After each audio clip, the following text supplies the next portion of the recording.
Some of the more incredible folks here today are Chicagoans who have been personally affected by gun violence. And these are either survivors or families who have not only survived the trauma of gun violence, but have actually turned their pain into purpose, if I can borrow a line, and they're committed to making things better so that fewer families have to deal with what they've had to deal with, and feel that pain that they've had to hold and carry. So thank you for that commitment.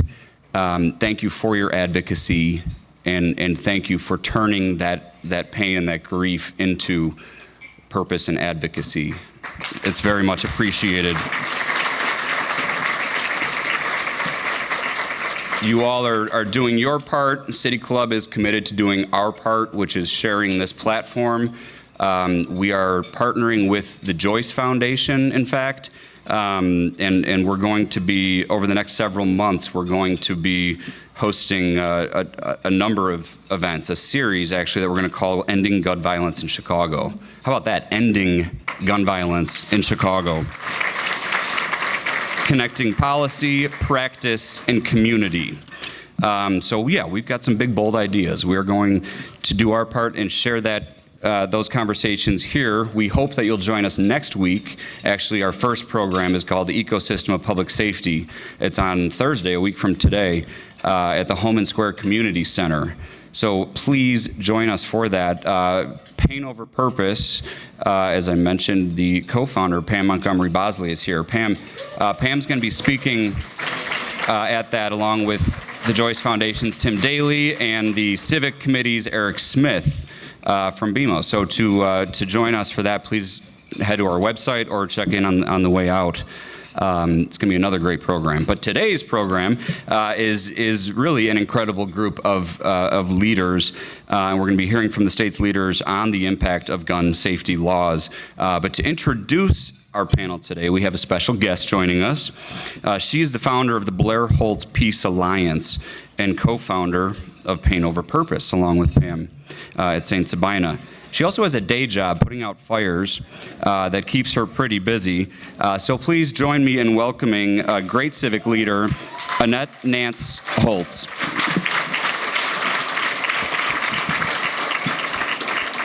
Thank you, Annette.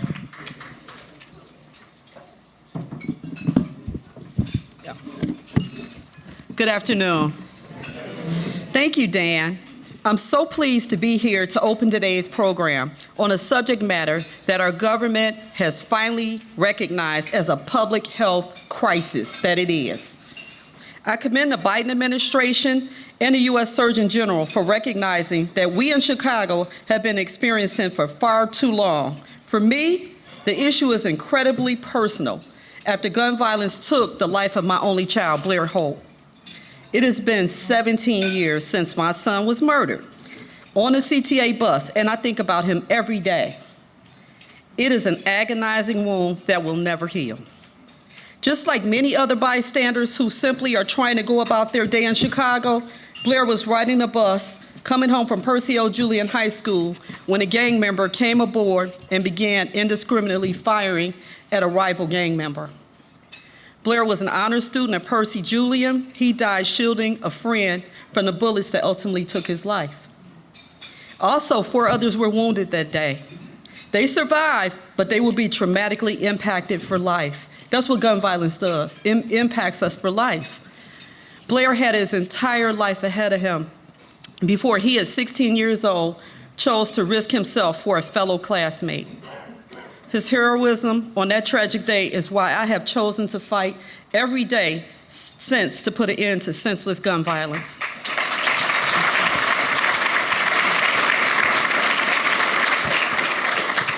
Since losing Blair, I helped start the organization Purpose Over Pain, and Pam Bosley is here, one of the co-founders, to support other parents who've lost children to gun violence.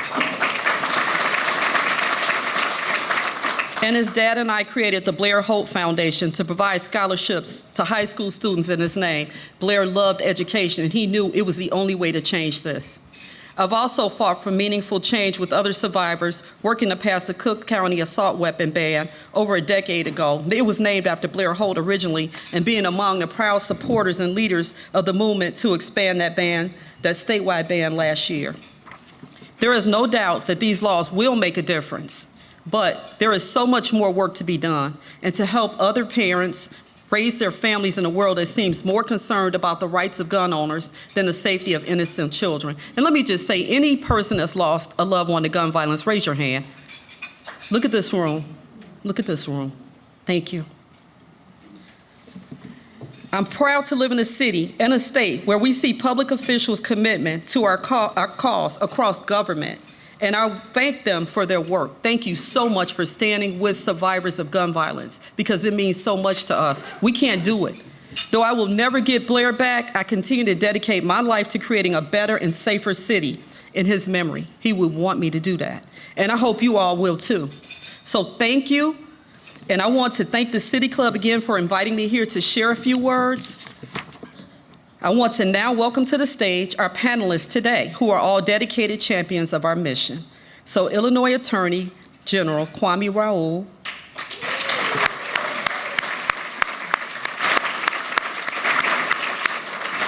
Senate President Don Harmon,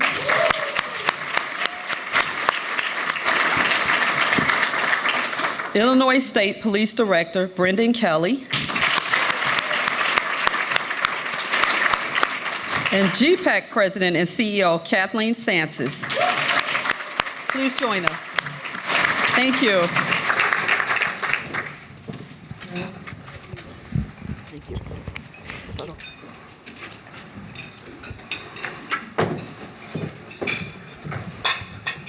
Hi. Good afternoon. Good afternoon. Afternoon. Annette, I want to thank you for your determination in the face of such immense loss. I'm inspired by your courage and your persistence and our long friendship, and I love you so much. Thank you.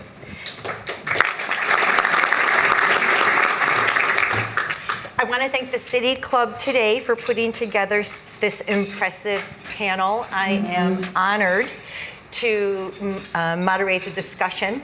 Each of these distinguished guests has been a champion in fighting to end gun violence in our state, and we're anxious to hear about this important work in a moment.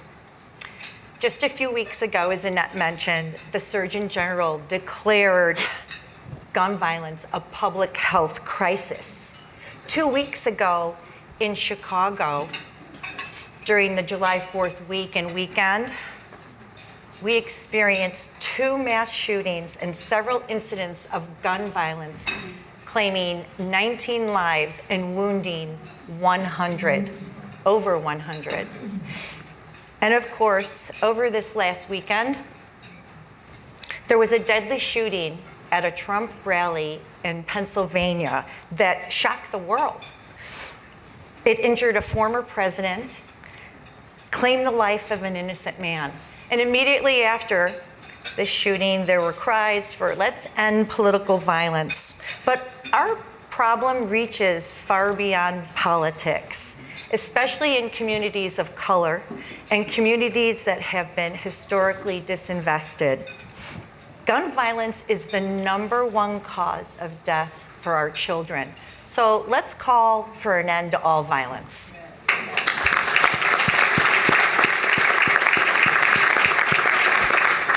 We know that addressing the epidemic of gun violence requires many solutions. One critical piece of the work that Dan mentioned is community violence intervention. These are frontline organizations doing the work in vulnerable communities to stop the violence before it even starts. So let's all be a part of that discussion next week and support those efforts and make sure that they're invested in so that they continue to have the positive effect that they are. But today we're here to talk about a separate piece of our efforts, how enacting common sense gun safety laws can reduce the number of guns on the streets, limit the availability of illegal weapons in our communities, and other solutions to this intractable problem. In Illinois, we should take a moment to recognize that due to the work and the efforts of so many people in this room and the comprehensive approach that these leaders have taken to gun safety laws, we could have prevented Saturday's shooting that happened in Pennsylvania. Because in Illinois, when you can buy a firearm, you have to go through a mandatory universal background check. And you are part of a robust licensing system to own that firearm. And in order to carry that firearm in public, you have to undergo 16 hours of training. And I'm proud to say that the gun that was used to carry out that shooting in Pennsylvania is no longer allowed. It is banned in this state because of the Protect Illinois Community Act.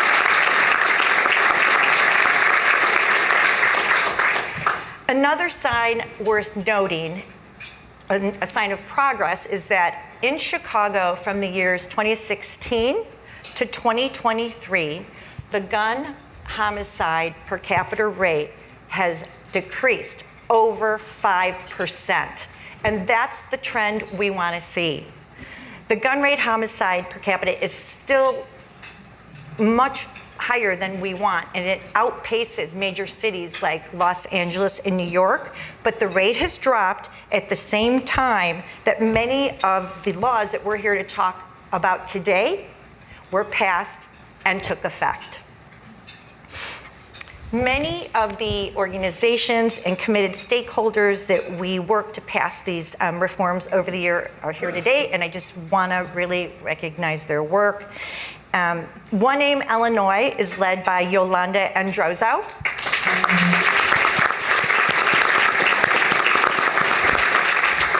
Yolanda leads the Illinois Gun Violence Prevention Coalition. The coalition is a grassroots coalition of over 200 groups, and it was launched 30 years ago today by Senator Dan Katowski.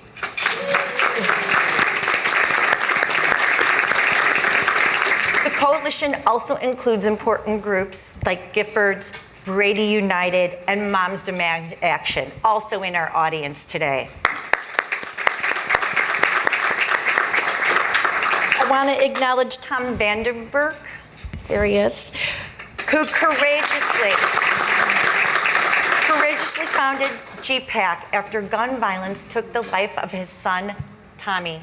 Tom turned pain into purpose and developed G-PAC so that there was finally a comprehensive political strategy to take on the gun lobby in Illinois, so that no other family would have to feel the pain that Tom did. Thank you, Tom.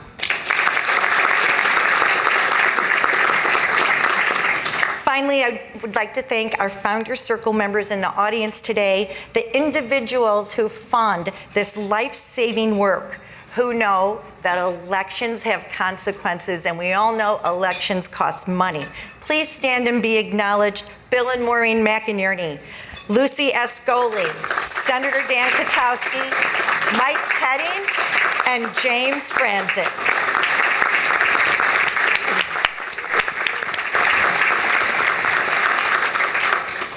Our three panelists have been instrumental in this work, and I could go on about what great champions they are, but let me just simply say we wouldn't be here today without their leadership.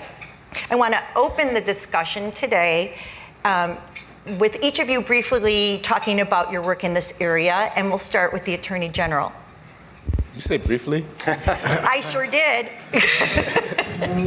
Yeah, well, thank you. Thank you for having me here, and thanks for, you acknowledge all of the people in the room who have worked in this movement to prevent the type of violence we've unfortunately seen, and it takes all of us. And there's people always ask the question, what can be done about gun violence, as if there's a single answer, and it's comprehensive, and that's the approach that I've taken as Attorney General from the outset of my tenure in 2019.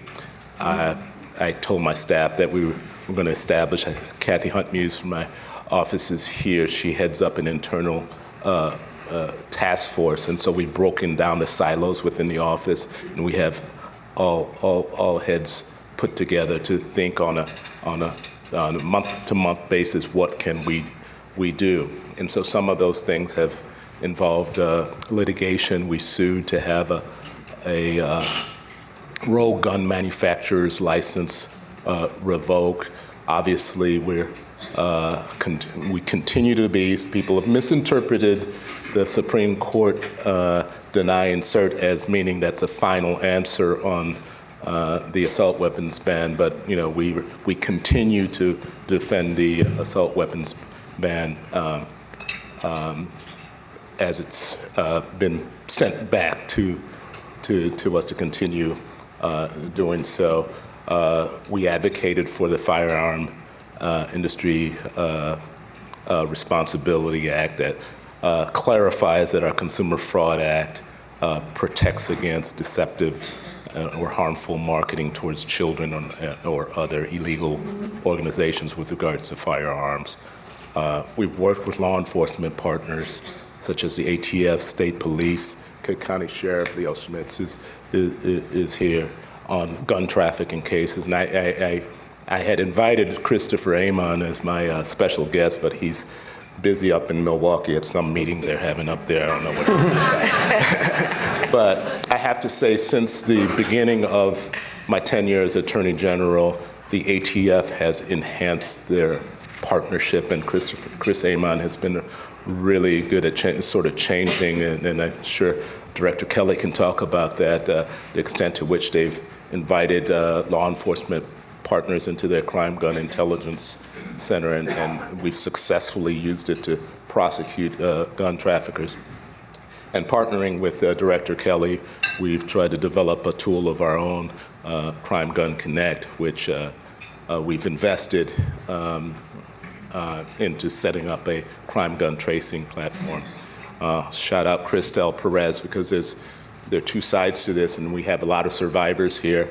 The trauma that is faced by survivors and those around them has to be addressed, and through our crime victim services, we've expanded our historical focus on domestic violence and sexual assault to really enhance our response to gun violence in the same way we've historically done with those two. And then our legislative team is here, so we've been active in the legislature as well.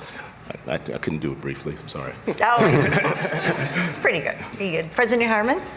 Well, thank you all. I really appreciate the room recognizing the presence and power of survivors of gun violence, particularly moms.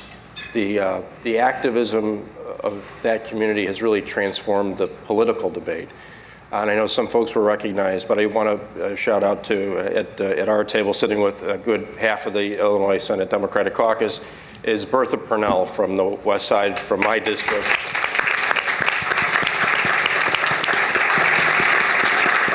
Who is the kind of advisor who advises and holds you accountable. And this is something for which I'm grateful.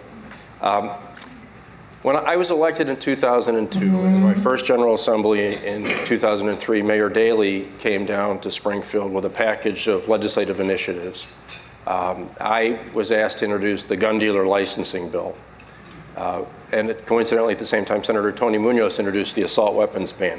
Now, this was when the Democrats had taken over the Senate for the first time in a decade. I'm sure that there had been efforts in the past, but my life begins when I joined the Senate, so nothing happened before that.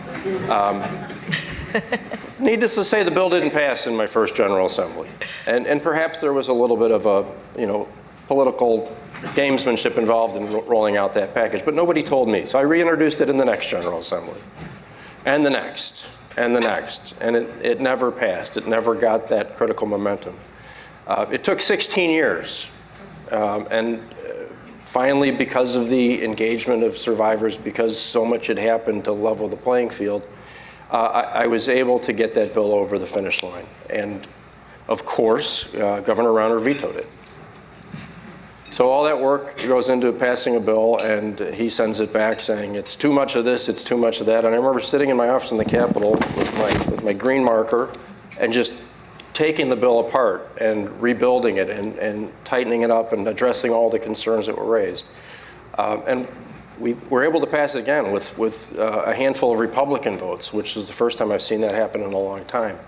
I tell that story not to flatter myself, but a couple of lessons that come from that. One, patience is a virtue. You have to stick with it, even when it seems impossible. Two, you need to be flexible. You need to recognize that your first proposal may not be the only way to accomplish the objective. And if you listen to the folks in the debate, there are ways to get to where we want to get by doing it differently. But really, what changed in Springfield, at least, was groups like G-PAC, Moms Demand Action, Everytown. There was a real change after so many horrific incidents. We're all acutely aware of mass shootings, school shootings. They offend our sensibility. I remind people regularly that there's a mass shooting every weekend in the district I represent. It just doesn't always happen in the same corner at the same time. And we should treat these with the same moral equivalency. These are the same lives being lost.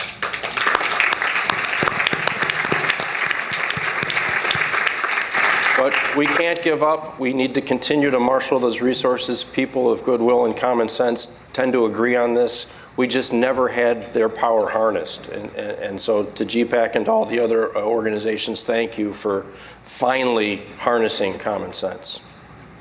Thank you, President Harmon. Leaves you, Director Kelly. Well, basic civics lesson, they write the laws and then we enforce them. We're part of the executive branch, the Illinois State Police. And I look back to where we were almost 6 years ago now, right after the mass shooting in Aurora, and I had just become the director of the Illinois State Police, and we had an extended period before that of budget instability. And that made it quite difficult for the state police to be able to staff, to plan, to have a long-term strategic thinking in terms of our Firearms Services Bureau. And we really have had to go through a transformation in terms of our focus, getting away from the bureaucracy of the FOID card and some of the other administrative procedures that are in place to a focus on how we're using those statutes and those policies to focus on safety. So moving from bureaucracy to safety. And in doing so, and in working with advocates from all different perspectives when it comes to firearms, we really have had at times to fight a two-front war. Because of that instability, we had a huge backlog and FOID card applications that had built up over the years. And again, those are lawful gun owners, in most cases seeking to be able to exercise their rights. And it is our duty to make sure that's properly done. But we also had some major challenges in terms of the gap that was there in terms of a universal background check. And when that process on the FOID card side doesn't work well, that undermines support for very reasonable measures. And that made it more difficult to make the case in the legislature for some of these measures focused on gun safety. Well, we tackled that because we had the resources to do so. We had stable budgets. That was very much a priority for Governor Pritzker to make sure we had the resources we need to get that job done. And then we used our subject matter expertise to work with various groups, and again, on either side of this issue, to make sure that we were able to come to an agreed language for a universal background check. And making sure that every gun that is being transferred goes through that process. And it's a very obvious common thing, but the common sense thing, but the technicalities of it can be extremely difficult. We have to execute. We have to take these ideas and policies and these laws and make them real and enforce them. And we've had tremendous success on a number of fronts, not just the universal background check solution that we came up with, but also the tremendous progress we've made when it comes to clear and present danger, more enforcement of firearms restraining orders, getting resources to local law enforcement, not just the state police, to be able to enforce these laws. So there's a whole host of things that have become a reality and that we're doing on a daily basis. Just from June of last year to June of this year, Over 11,000 reports of clear and present dangers have been submitted to the Illinois State Police from local law enforcement, from schools, from mental health officials, and in reviewing those, 10,000 of those were founded. And that there was evidence, there was enough information to say that this person was a danger and met the threshold for the statute. And that resulted in thousands of revocations. That resulted in thousands of individuals being denied the ability to get a firearm. The firearms F-tip program, when someone tries to purchase a firearm, over 15,000 of those last year. So if you start to add those numbers up, just in a year time frame, the laws in the state of Illinois that are trying to protect people and trying to make sure that we don't put guns in the hands of people who shouldn't have them, that's over 25,000 times that we've done that just in the past year. So these things are real, they make a difference, and it just takes a lot of enforcement and effort. Thank you. And I feel that we don't talk about that enough, about how many prohibited purchases that we're stopping with the background check paired with the licensing system. So I'm going to give you kind of a quick tutorial. We're talking about all these measures, but we've got some slides that we're going to share about the measures that we have passed in recent years. So the first thing that we were able to do was hold corrupt gun dealers accountable. We enacted universal background checks for every gun sale. We made untraceable homemade ghost guns illegal. Thank you, Leader Buckner. Senator Jackie Collins is here too. Oh, Senator Collins.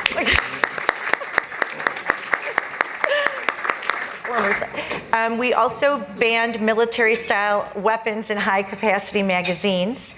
We are holding gun manufacturers accountable for the devastation that their products inflict on our communities, and we enacted a firearm restraining order to temporarily remove firearms when someone could be at risk of harming themselves or others. Our focus on these policies with leaders was not an accident. Every initiative we pursue is backed by evidence and research.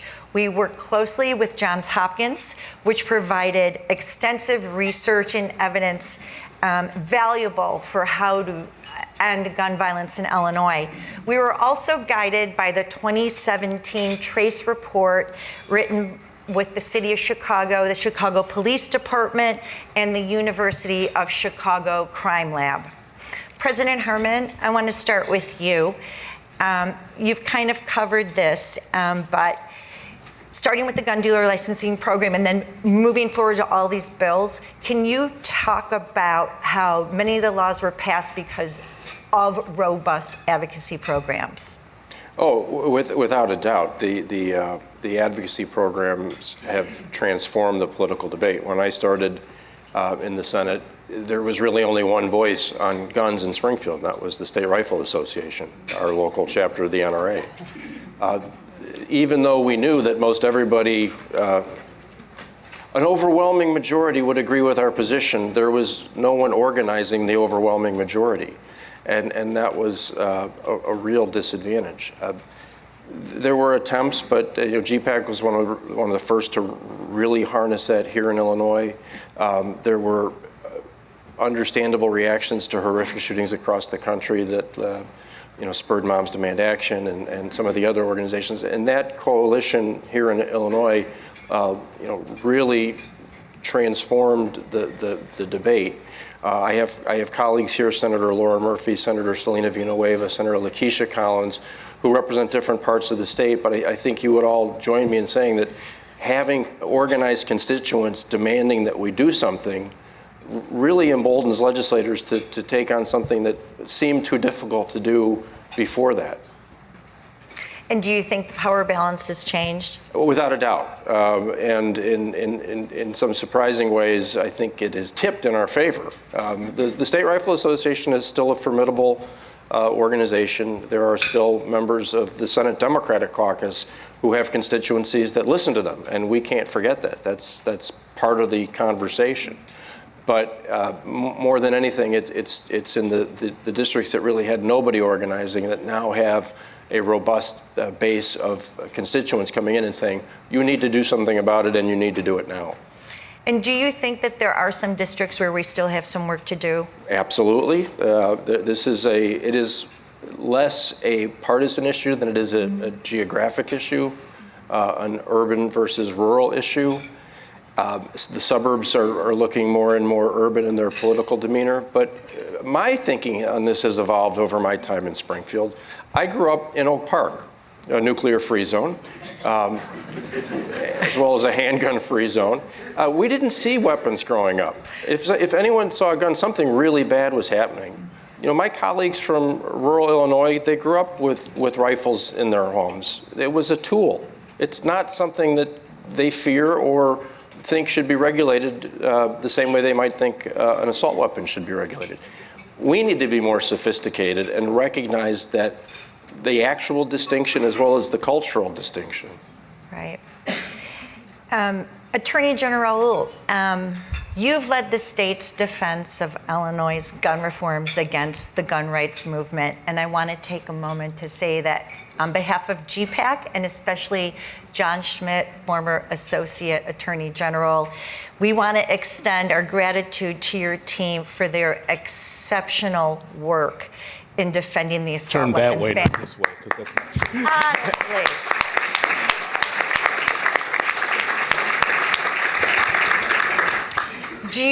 We'd love to hear about those efforts, and maybe you can give us a little snapshot into what you think is going to happen next with that. Yeah, so we're talking multiple things here. So first of all, there's PICA, otherwise known as the assault weapons ban, that, Director Kelly and I have something in common as being named as defendants, and something I've grown accustomed to as Attorney General is being a defendant. Again, as I mentioned earlier, while we were very happy that the Supreme Court denied cert to the sort of interlocutory appeals up, there's no indication there about what ultimately will happen at that level. Shout out Sarah Hunger, and who did a phenomenal job last year at defending these cases before the Seventh Circuit, and I was there as she participated in oral arguments and witnessing the panel toiling with the construct of Bruin, and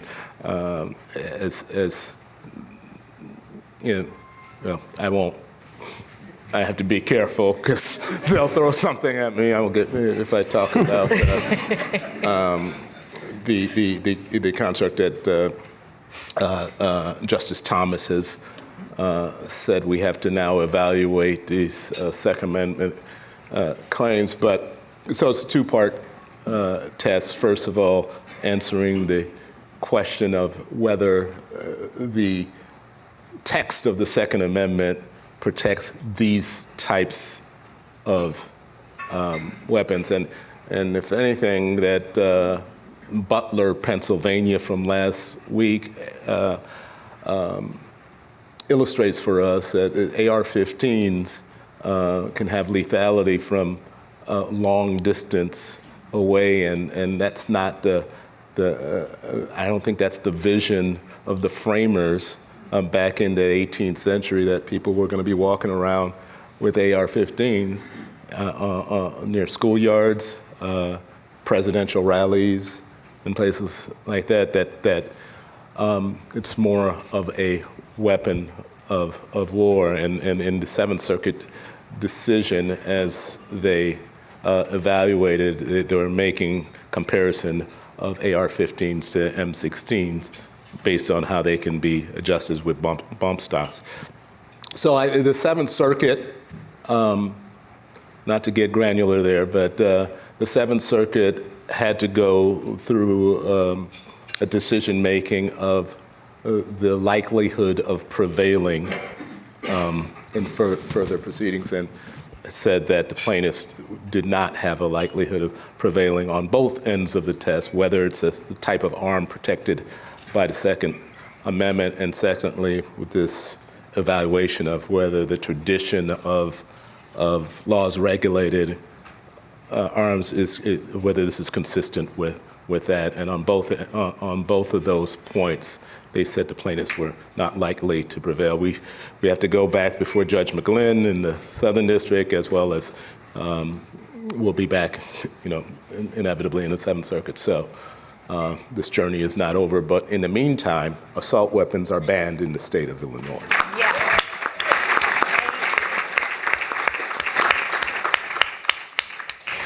So, Director Kelly, I kind of gave a tutorial on this whole profile of gun safety legislation we passed. Is looking at it from an enforcement standpoint, how are we doing? Well, I think we've made a lot of progress, and I think that is absolutely critical part of this. These things have to be real. They can't just be intent or words on a paper and the compiled statutes of Illinois somewhere. They have to be made real, and they are made real every day by the men and women who serve in law enforcement and who, frankly, every day are risking their lives to enforce these laws in some very dangerous situations.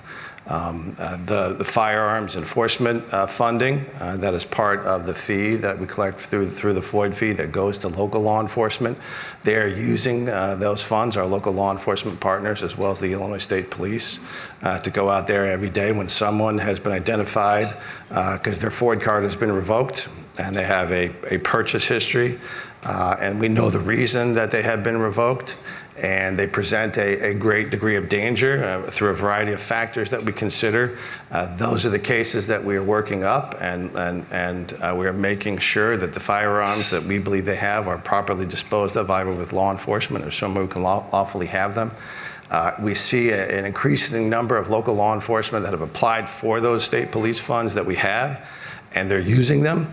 And again, this is not about a piece of plastic, a little card that you keep in your wallet. This is about someone who has clearly shown a threat to themselves or to others that likely has a firearm, and they have lost the lawful authority to have that firearm, and there has to be enforcement to make sure that that this is real.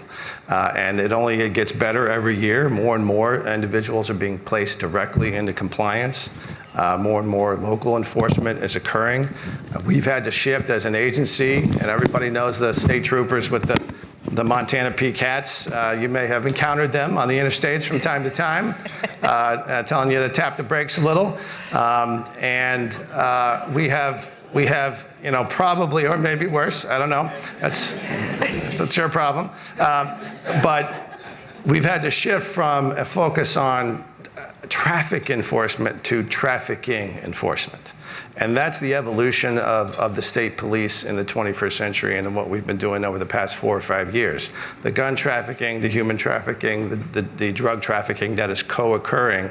And that's where our men and women are proving their worth every day in terms of our role when it comes to firearms enforcement. That's great. So I know time is ticking away, and we want to talk about what is next.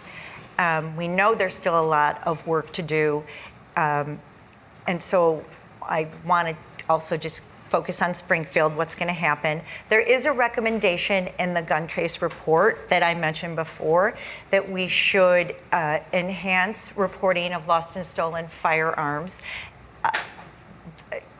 G-PAC is currently working and supporting an initiative to do that.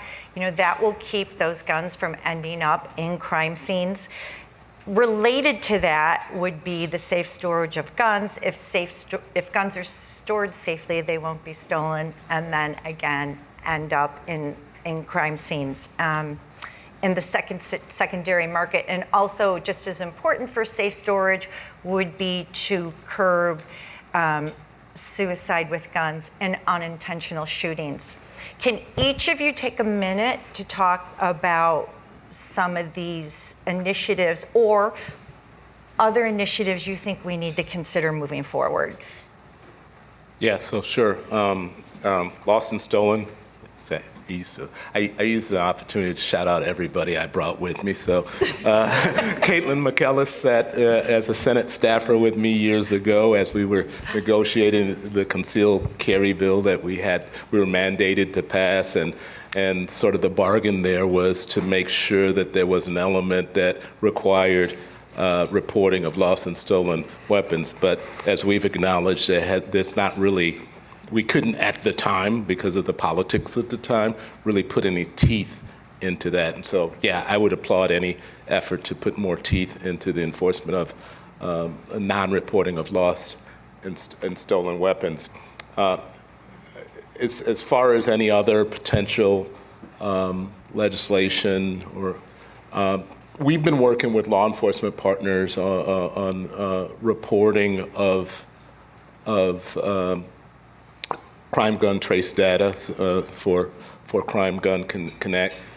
The tool is a really neat tool that I think eventually will be used by law enforcement in a way to really crack down on gun trafficking and straw purchasers. But it's only as good as we have a full participation of law enforcement partners. So there's some discussion about how we may be able to sort of mandate that, but we've been doing our tour and talking to law enforcement partners, and that has led to a lot of, I think, over 200 law enforcement departments dumping their data, and again, it's a really neat, useful tool. We also get feedback from law enforcement partners as to how we can improve upon the tool to make it useful to individual law enforcement departments.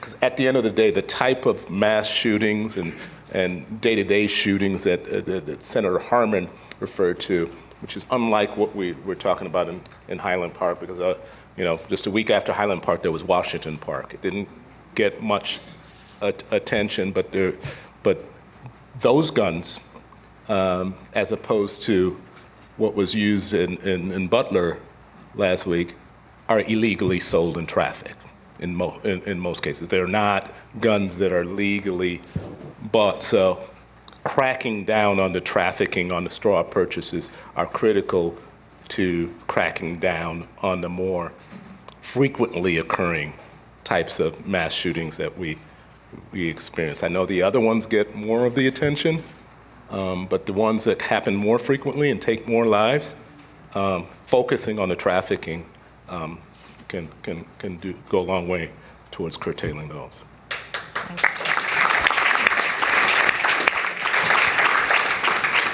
During the effort to pass the gun dealer licensing bill, I had a fairly constant refrain.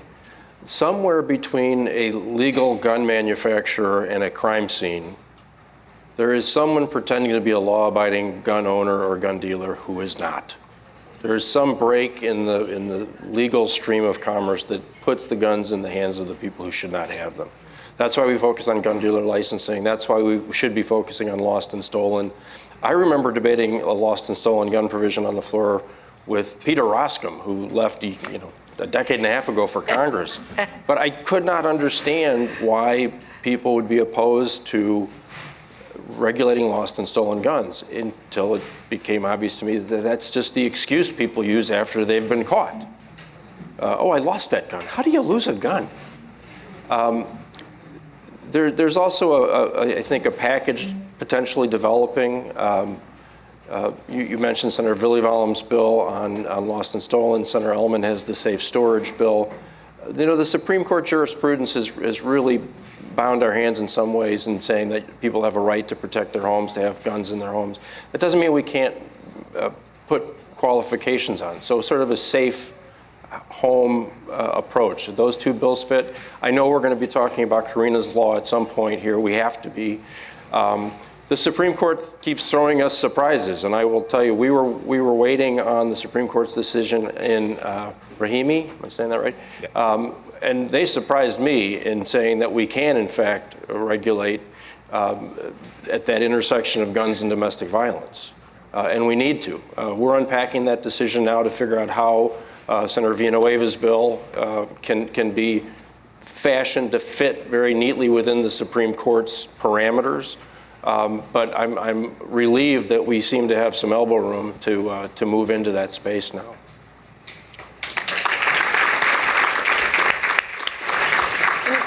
think one of the challenges, right, is just with Karina's bill is how to make sure survivors and law enforcement are safe. And I don't know if that segues to you, but.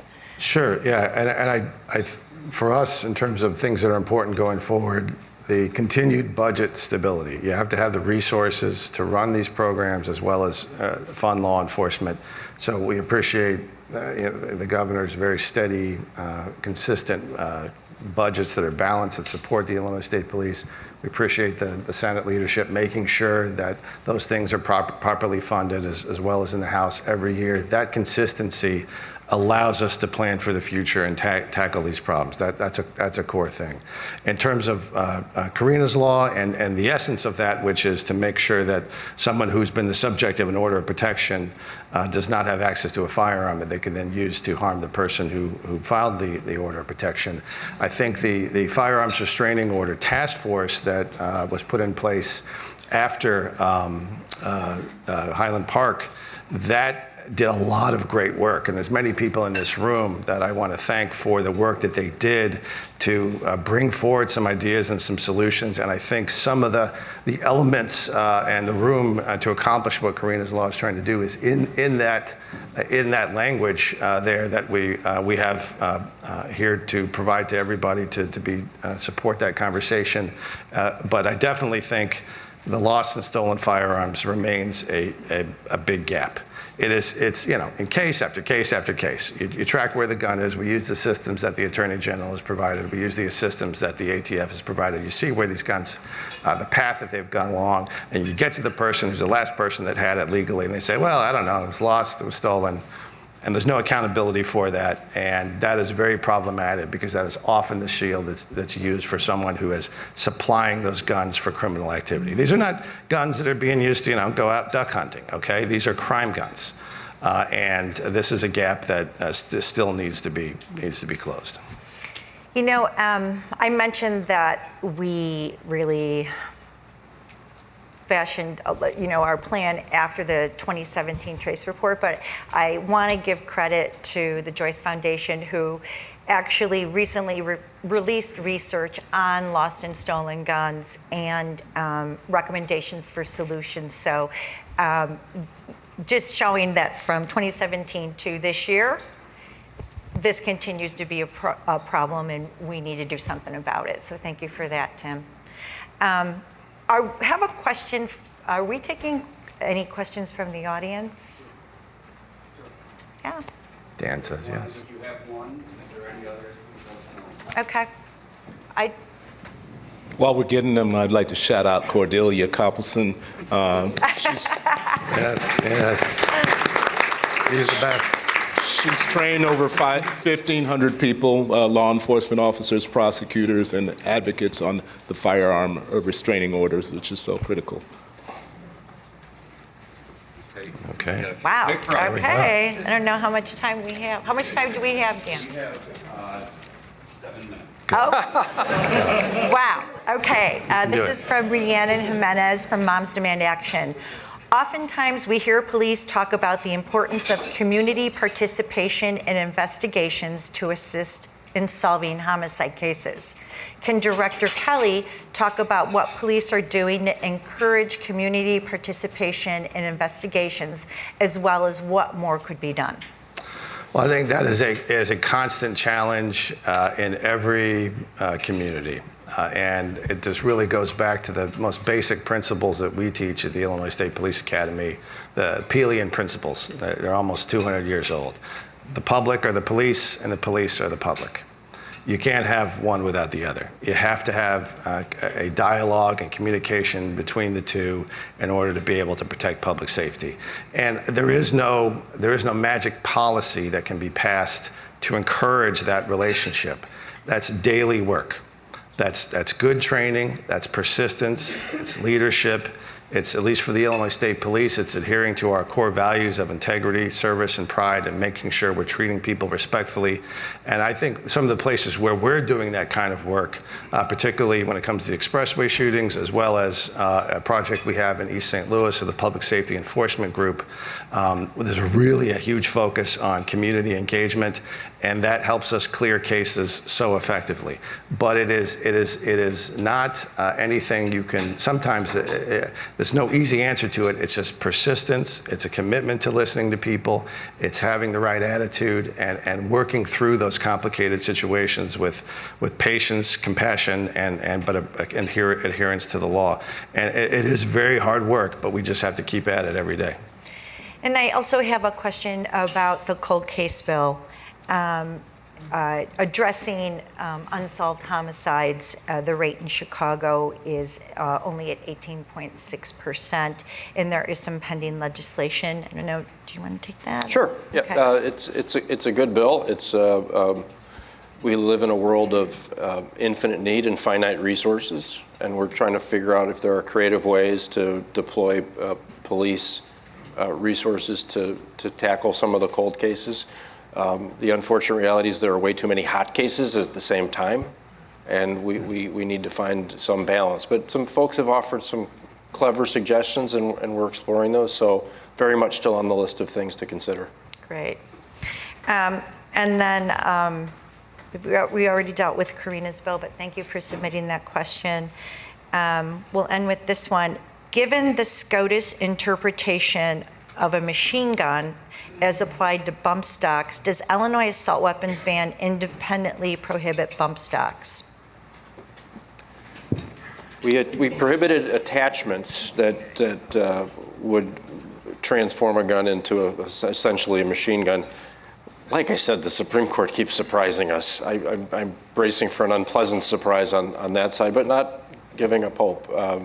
I think there's still some common sense to be found in some of those justices. That's in the Protect Illinois Communities Act, right? Yeah, I'll leave it to since we're still have a journey of litigation. I'll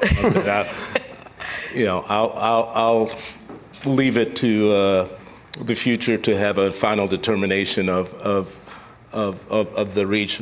But I'll reach back to your previous question on community participation, collaboration with police officers, and I want to commend the director. There was a tragic shooting that we learned about in Springfield. We saw, by way of the state police's investigation and the Sangamon County's prosecution, their indictment, and the swift implementation of both, consistent with state law that the legislature had passed, calling for an independent investigation. The work that we're doing on constitutional policing feeds into the public trust of law enforcement, and to the extent that a portion of the bill that included the Safety Act also dealt with a decertification of bad police officers. And I see Mitch Davis, who was at the table with us as we had about 25 meetings on that. It was law enforcement led. So these were cops saying, we don't want bad cops. And if that message is sent to the community, we get better collaboration with law enforcement at solving some of these unsolved crimes. But until that is met.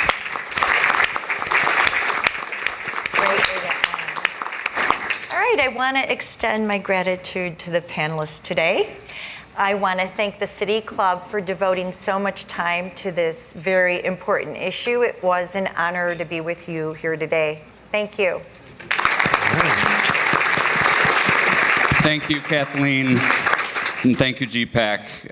Director Kelly, President Harmon, Attorney General Raoul, thank you. These are our leaders. It was clear to me today that while they are leaders, they are public servants first and foremost, and that they rely so much on the leadership of all of you in the room. So hopefully by gathering here today, we helped to make things even just a little bit better, so that maybe one gun, maybe 1,000 guns are out the street, maybe there's one less family sitting in seats here that have to think about someone that's not with us anymore. So hopefully, thank you for all your efforts thus far to get us to a better place. There's a lot more to go. As I mentioned, City Club is committed to helping continue that conversation. We'll see you next week. For those of you who are able to join us on Thursday, check out our website for all the other programs. Lots of exciting stuff to come. Thank you all for spending a great afternoon with us here at City Club.